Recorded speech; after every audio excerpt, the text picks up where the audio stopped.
Halo, berjumpa kembali dengan HR Big CS channel sepeda. Kali ini saya akan berbagi cara memperbaiki porek sepeda lipat yang longgar. Goyang seperti ini kelihatan ya, ini goyangnya.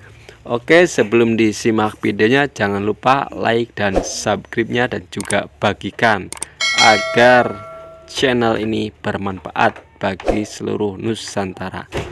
Oke, yang pertama kita siapkan kuncinya. Kunci Inggris ya, yang besar seperti ini.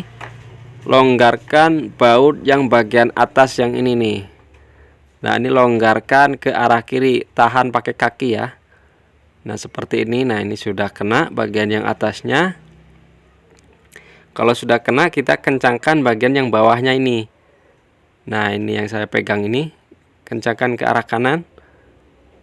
Nah, kalau sudah terasa kencang atau sudah cukup kencang, dicoba dulu, lalu dikencangkan bagian yang atasnya ya kalau sudah cukup kencang.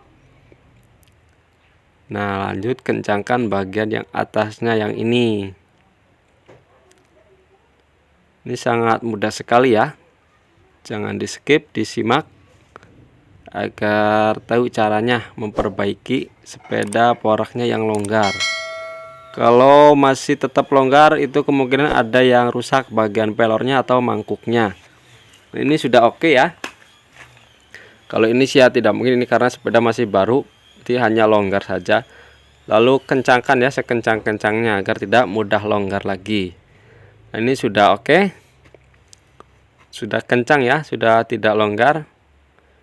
Cara perbaikan porek sangat cepat, cukup 1 menit beres.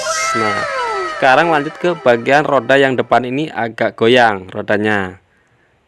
Nah, goyang seperti ini sangat mudah sekali ya. Cukup dibuka dulu bagian yang kiri ini. Ini pakai kunci 13 ya. Lalu kencangkan bagian dalamnya. Nah, bagian dalam yang ini pakai kunci 14-15. Kalau sudah cukup kencang, lalu kencangkan juga bagian yang luarnya. Digoyangkan dulu ya dan diputarkan. Kalau sudah mutarnya sudah bagus, baru kita kencangkan dan tidak goyang pula ya. Nah, ini sudah bagus mutarnya dan tidak goyang. Nah, oke, terima kasih, semoga bermanfaat.